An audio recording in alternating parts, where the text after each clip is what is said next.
Well, all right.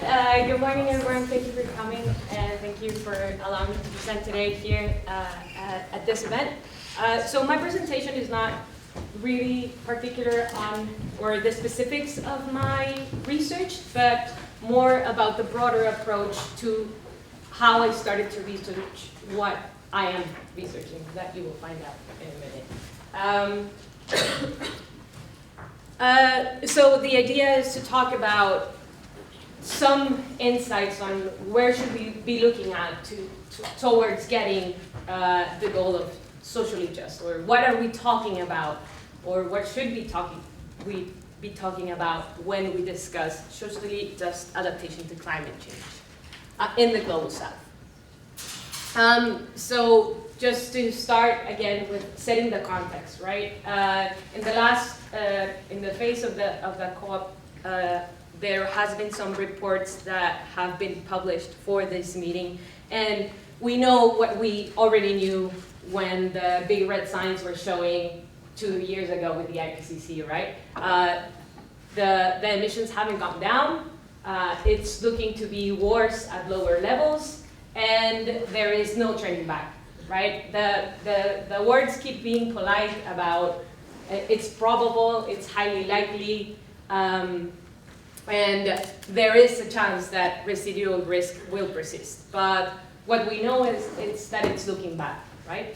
And what we also know is that in this scenario, the people who are going to be bearing more of the impact are people in the Global South. So here we have one side of it, things that are carbon inequality, but also in other ways, inequality of also bearing the burden.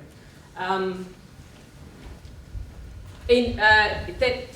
years ago, the discussion was still about, should we be talking about mitigation, stopping whatever we're doing wrong, or should we be looking at adaptation, right? This was a question of either or. And again, quickly it was found out that it wasn't that. We have to do both, and we have to be quick about both. One, in my opinion, quicker than the other, right? In the face of what we know of the data on at least, for example, the impact of climate extremes, we should speed up the pace and look to where, again, there is more vulnerability.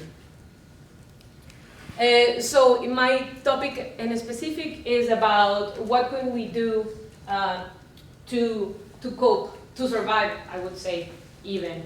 And in my presentation, I will be talking about how do we understand the problem of coping and resisting and thriving in the face of the changing climate condition and environmental conditions. This is the definition, or this is based on the most popular definition, the most quoted definition, which is the definition by the IPCC, right? This definition focuses on three things. The prospect of damage, what I think will happen and what is happening, the resistance by human systems and the resistance by ecological systems, and reducing harm or taking advantage of whatever change is coming, right? I have a few problems with this definition. What this turns into, or this very linear way of understanding adaptation, makes a model that is based on what do we know and what tools do we have. That is it. As if, again, in this narrative, people who have the information, people who have the tools, will find it by themselves to be able to use said tools to protect themselves and the things and the people that matter to them. Obviously, this model isn't working, right? There are a few problems that, again, from the perspective of a socially just transition and adaptation to climate change, are starting to be a little bit more discussed. First is that most of the studies have been done, specifically studies on individual and household adaptive behavior.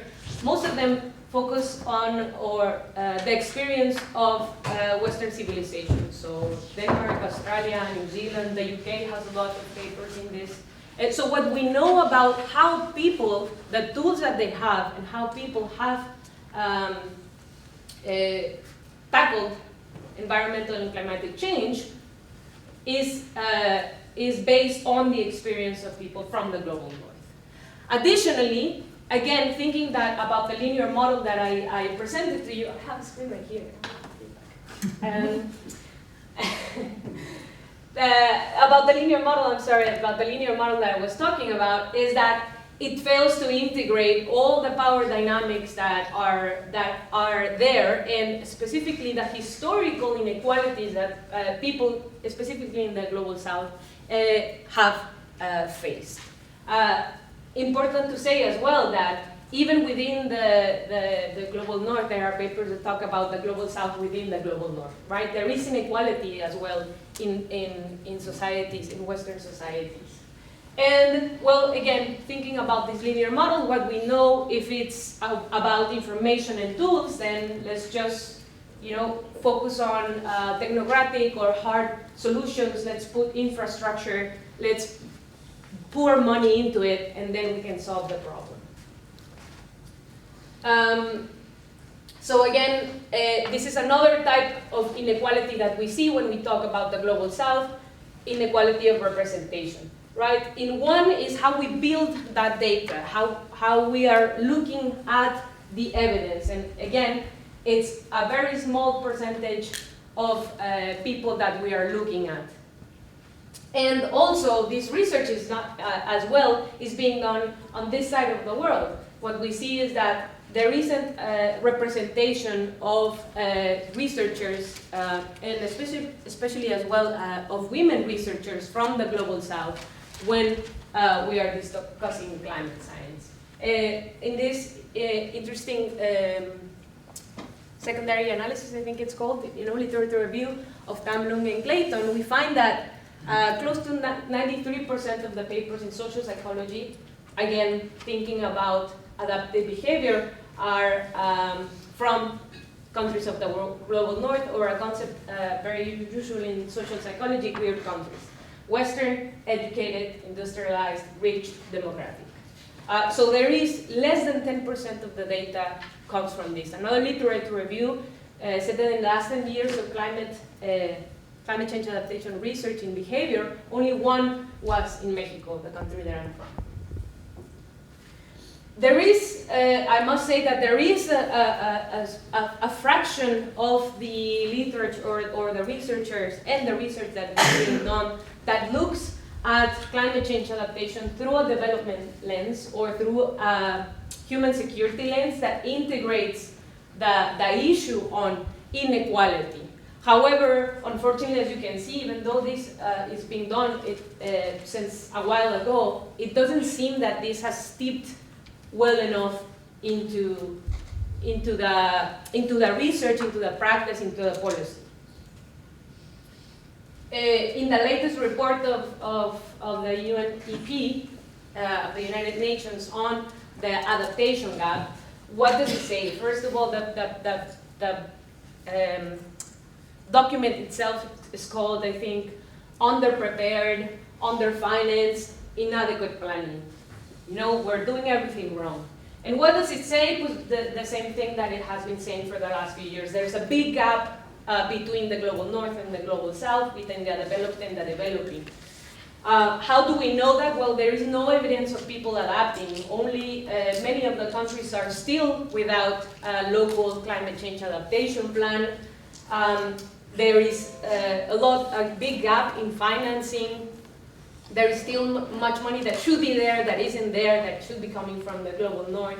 And one of the interesting key messages in this report is that we're looking at even more vulnerability, because if the developing countries depend on the finance of the developed countries, and they are not, they're not having that, the gap will grow bigger. And they'd be more vulnerable, and in my head, or in the approach of my research, they will be more dependent.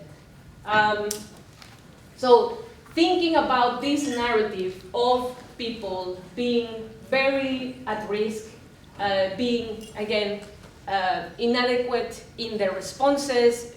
Thank you. We are talking about a narrative that shows, or a narrative that makes people vulnerable. These people in the narrative, in the discourse, in planning, and in climate change adaptation research are vulnerabilized.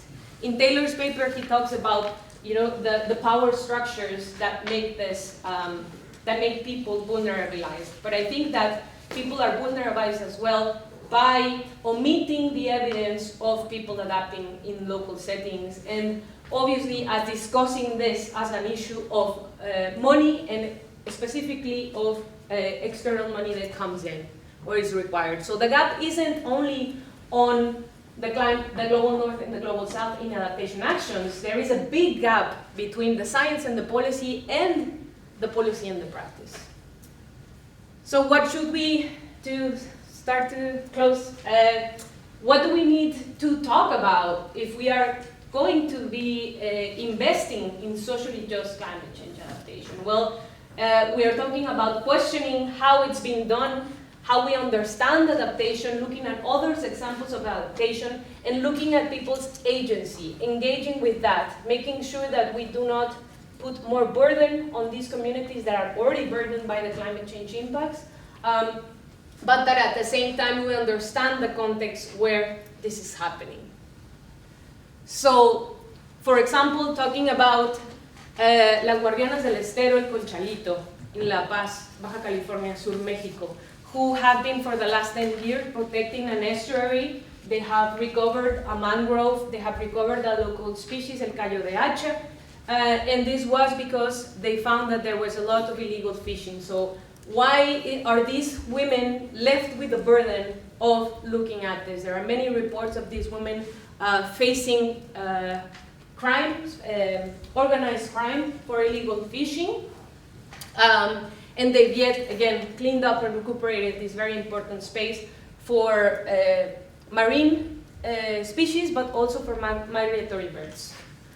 There is also the community of Rio Verde in Oaxaca, who have been, again, for more than 10 years fighting a hydropower plant, and that at least in 2021, 10 environmentalist activists were murdered. So what are the social structures that, again, are impeding people to voice their concerns, to protect the land and the ecosystems that they know are crucial, sensitive, and necessary? And my research on a community, or two communities in Los Cabos, where people are very well adapted to water scarcity because they live in a semi-desertic area, but they're not adapted, and I don't believe that it's socially just to ask them to adapt to the inequality in the service provision, to the cooptation of resources, of water, of electricity from tourist centers and private sectors. So again, where to begin? Looking at other ways of resistance, of opposing, and of understanding and enacting adaptation in the Global South. And that's it.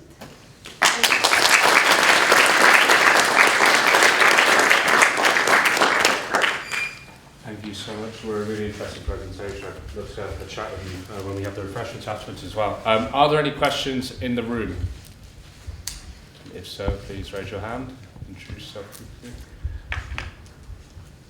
So the first hand I saw was a hand at the back. We may come to you as well, if that's okay, please, if we do have the time. We have just under 4 minutes, so if I could ask for conciseness and brevity of both questioner and speaker. I'll be super quick then. So I was really intrigued by the slide where you showed where the authors of papers had come from, but the huge bias towards the West. I was wondering how we as universities address that. How do we bring up universities in Africa and the Global South to kind of meet that challenge? Am I okay to answer, or are we happy? Yeah, should we take a second question? Is that okay? Yeah. Are you happy to give your question also? Sure. Yeah. What's the simplest adaptation people in the global south can make that we in the north can push? What's the simplest, what I'm saying? What's the simplest adaptations that the global south can make that we in the north can back to make the greatest change, the greatest effect? Right. Why the complex question? Okay, so I'll start with one about research. I think this is very important. One, I think that we have to do field work. This is very, very important. I have just come from field work in Mexico. It was very challenging. I am from Mexico, and it was very challenging to be under 35 degrees, you know, talking to people in the park, in the local commerce, in the local, you know, street vendors, talking to these people, but we have to. And I think that the university inadvertently makes it difficult to do field work, and especially in the global south. So I think the first thing to do is being practical in the university setting about how can we make it easier for people to do research. And secondly, try to have a diverse team. And I really say this to heart. Look at in your seat, look at your privileges, and try to make sure that you share those privileges with other researchers that might look like me in the global south, brown women, etc., because we're sometimes, again, I can only speak to my experience, but we're not coming from the same place. So it's important that within the research teams, there's also a share of those privileges, you know, equality within the research teams. And the other question about what can they do? It's a really complex question, especially because my research focuses on local adaptation. So for me, socially just means that it meets the needs of the people, and then it has to be in their own terms. So I think, again, that this is something about how we do research and how we engage. And the start is looking at, again, the type of dynamics that can be happening here that cause oppression over there. Right. Thank you very much.